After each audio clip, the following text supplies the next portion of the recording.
Oh, shoutout kayo dyan, oh. Ano kayo dyan, oh. Shoutout. Oh, yun.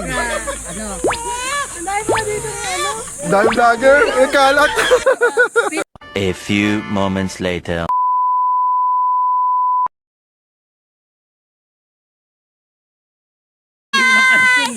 Shout out sa'yo, Ate Mer. Sana all maganda. Yun. Para naman kay Ate Noeli. Stay fresh. Oh.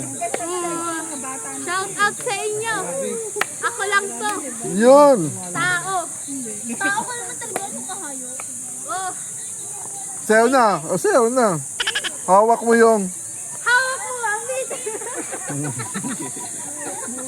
Hawakan natin guys. Hawak mo ang bit. Ito, hawakan mo to. Hawak mo yung saging. Magdaan na tayo. Ano ba yan?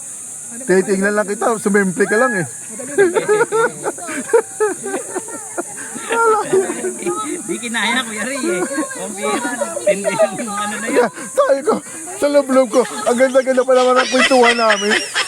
Bigla naman ng pasabog tuwa lang. Grabe naman. Ang tindi eh. Grabe yun. Wala eh. Anong pinakawalan? Atomic bomb. Bawal na bawal.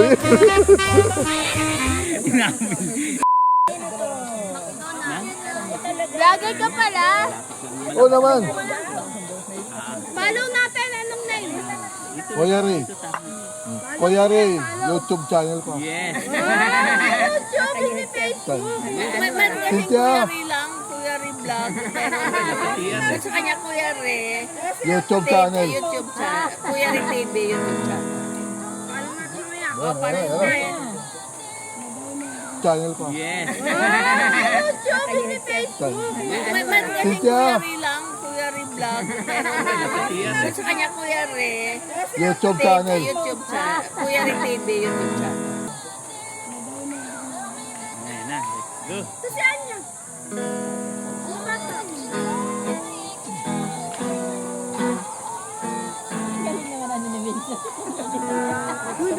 Sa tinggo na ako magsasamid.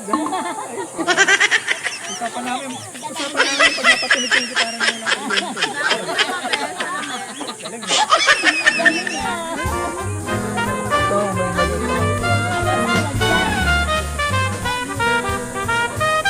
Nagawa ng paraan sa akin. A few moments later.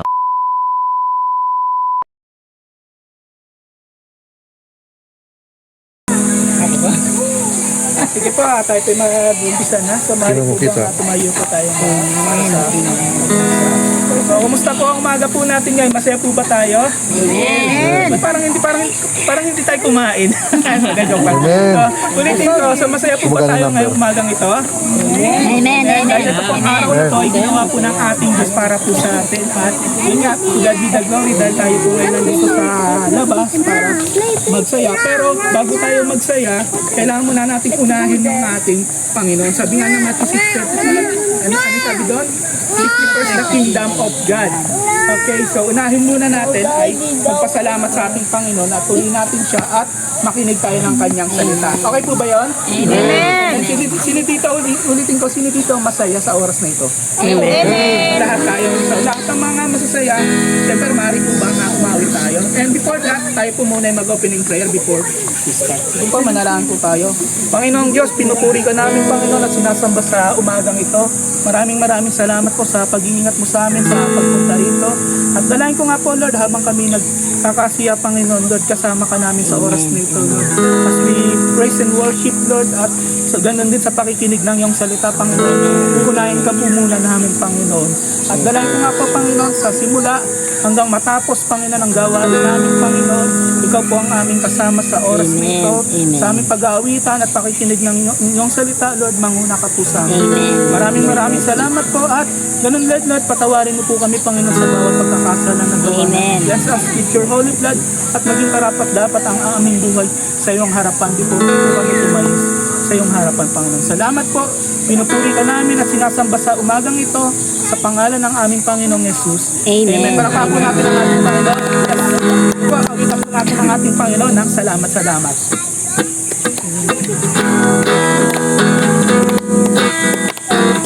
Po, lahat po ng mga kamay, may puwalang pa po.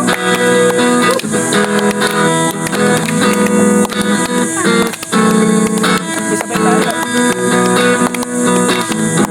Aking pagmasdan, ang kalawakan, hindi ko maunawaan.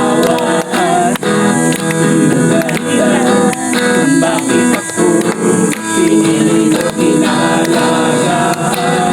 Hindi ko kaya isipin, hindi ko kaya isipin. Pag-ibig mo, Jesus, may ibigay sa akin.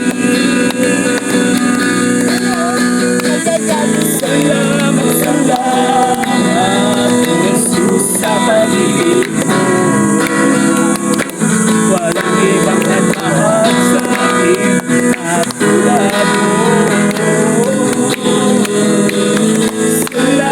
Salamat,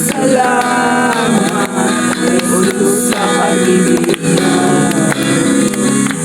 Ako'y magsasaya sa piling mo.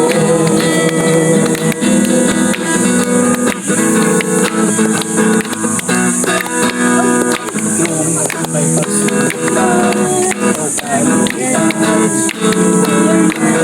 nalalapitan, ikaw isisan, aming sandigan, hindi mo pababayaan, hindi ko kayang isipin, hindi ko kayang sipatin.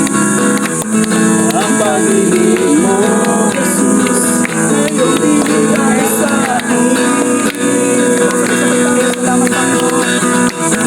Salamat, Jesus, sa pag-ibig mo.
at magpatuloy pagsamba sa pangalan ng aming Panginoong Jesus. Let's say, Amen.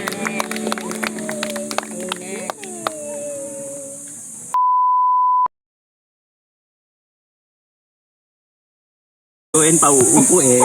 Ay, pauupuin ka na lang kaya hindi ka na kayo patatayuin. Shiloh pa. Ah. So, nasa informal place naman tayo at so hindi natin kailangang to be mabuti po ang Diyos. Amen. God is good. Amen. If you remember, kailan ba yung tinanong ko kayo about na natatakot ba kayo dahil sa sitwasyon natin ngayon? Last week. Takot na takot. Alam niyo po, kung babasahin natin ng Bible, if we read the book of Revelation, nakasulat na yan. Dapat nga tayo mga Kristiyano, handa na tayo sa mangyayari. Amen? Dapat alam na natin yan. Diba? Na mangyayari talaga to. Why? Because we are in the last end. In the last, nasa dulo na tayo. Naririnig niyo ako dyan sa likod? Okay na yung boses ko, no? Diba? We are in the end of the, sabi nga nila, nasa dulo na tayo ng lubid. Kaso ang problema, hindi na tayo pwedeng bumalik. Bakit? Kasi wala na putol na yung lubid. Nasa dulo na tayo. So nandun na tayo sa point na dulo na ng pangako ng Diyos at nandun na tayo at hindi na tayo pwedeng bumalik pataas. Nasa ibaba na tayo. Nandun na tayo sa pinakadulo ng tali. So, what we need, anong kailangan natin gawin? Kasi sabi ng pahayag, sabi ng Revelation, magkakaroon ng giyera sa iba't ibang bansa, magkakaroon ng bawat lilindol sa iba't ibang lugar at iba't ibang mundo, magkakaroon ng taggutom, yung mayaman mas lalong magpapayama at yung mahirap lalong mas naghihirap. That was written. Nakakatakot? No. Why? Kasi doon yung makikita. Kasi nag-prepare ang Diyos ng way. Nag-prepare ang Diyos ng mga paraan kung paano natin mapapagtagumpayan ang bawat mga bagay nito. Hindi tayo makakaligtas sa sitwasyon natin ngayon. Why? Dahil nandito tayo sa mundo, kasama tayo doon. Paano maranasan ng mundo, mararanasan natin. Why? Because we are living in this world. So lahat ng mararanasan natin, lahat ng mararamdaman at lahat ng mangyayari sa mundong ito, imposible hindi natin maramdaman. Bakit? Kasi nandito pa tayo sa mundo na to. So, mangyayari talaga yun. Right? But God still prepare for us. Still God prepare for our napatuloy na nagbibigay ang Diyos ng way, nagbibigay ang Diyos ng paraan, nagbibigay ang Diyos ng daan, ng revelation kung paano natin ma-overcome yung mga bagay na to. If you remember, if you read your Bible, kapag binabasa nyo, kaya nga ini-encourage ko kayo to read your Bible every day. Amen? Kaya nga every time na nasa pulpito ko, I encourage you to read your Bible every day. Why? Because dahil doon nakasulat ano yung pwede kong gawin in time like this. Ano yung pwede nating hakbang na gawin sa sitwasyon natin ngayon. Right? Sabi ng Ephesians chapter 6, our battle is not by blood and flesh, but by the Spirit. Right? By the Spirit. Sinong makakatulong sa atin? Sinong makakagawa ng ano? Sige nga, sabihin nyo nga, yung takot nyo ba may nagawa yan sa nangyayari sa mundo natin ngayon? Diba? May nagawa ba yan sa mundo natin ngayon? Meron. Ha? Magkasakit, di ba? Mag-worry. Di ba? Umitit ang ulo. Magalit. Di ba? Yung hindi mo na alam. And sometimes it comes to worse. magkasakit ka pa kakaisip ng mga bagay na hindi na kaya ng isipan mo. Right? Pero in a positive way, wala. Sabi nga ng Panginoon meron bang isa sa inyo ang makakapagpatubo ng buhok or makakabilang ng buhok niyo? Diba? Wala. Sino lang? Ating Diyos ang masalangit.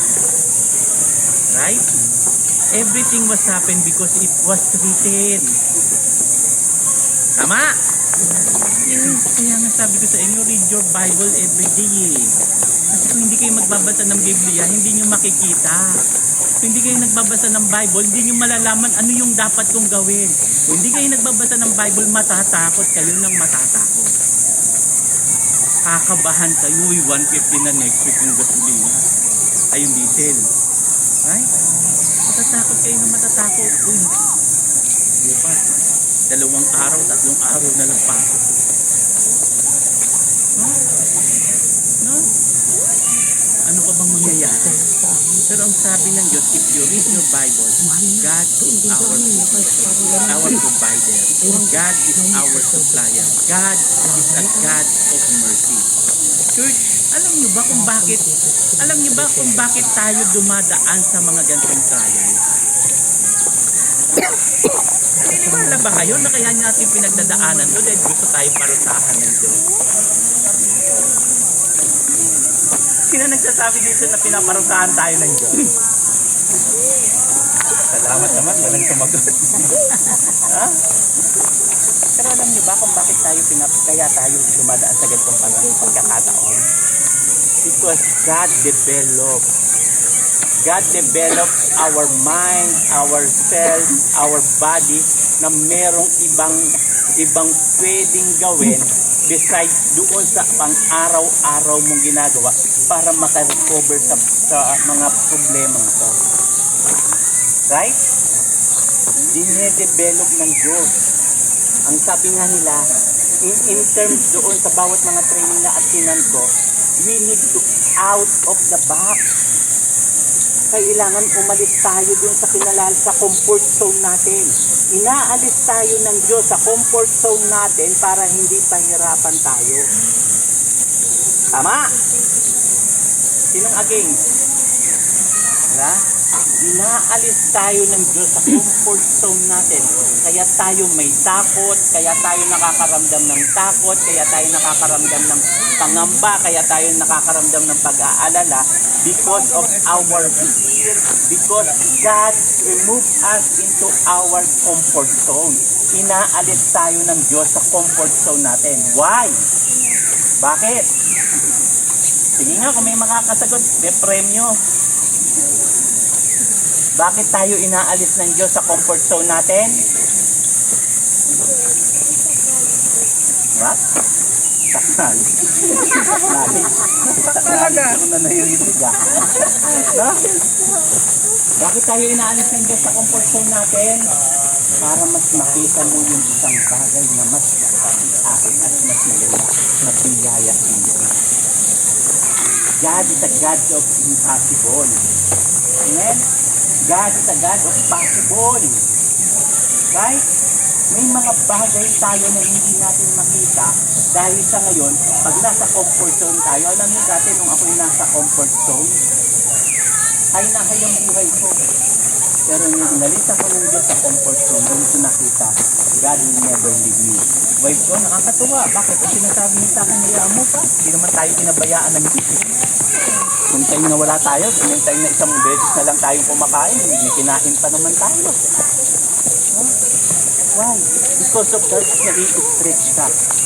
Natututo kang sumubok ng ibang bagay na sometimes dun mo nakikita, ito pala yung plano ng Diyos sa buhay ko.